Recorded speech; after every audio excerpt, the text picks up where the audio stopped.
Ibu dan gadis itu memandangnya dengan terkejut karena dia sedang menangis.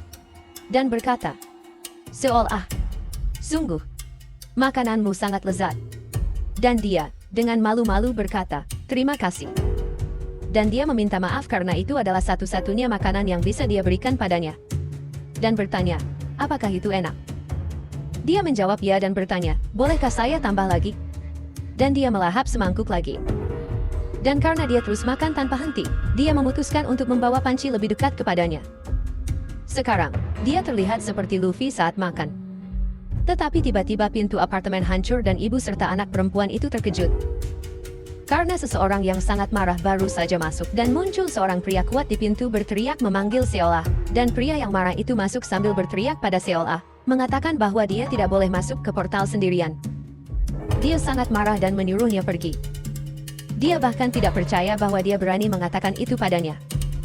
Lalu dia berteriak, aku sudah bilang padamu untuk pergi, Taeyong. Dan dia mulai berpikir, wanita gila ini sedang bercanda.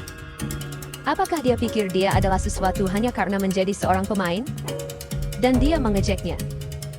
Dia sudah marah dan memukul dinding dengan keras sambil mengatakan bahwa levelnya jauh lebih tinggi darinya.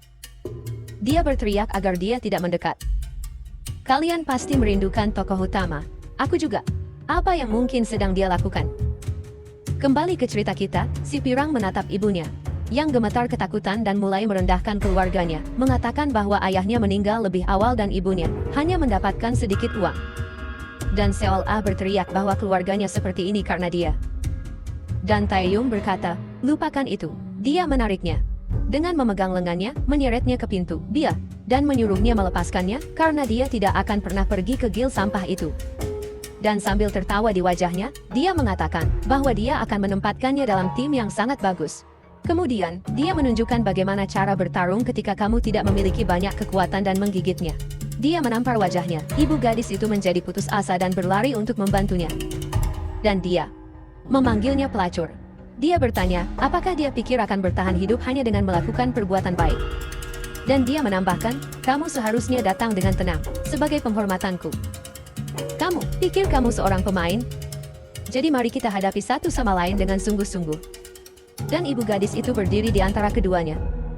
Saya jadi bertanya-tanya, apakah pria ini adalah anak dari wanita itu dan saudara dari Seolah, ibu Seolah?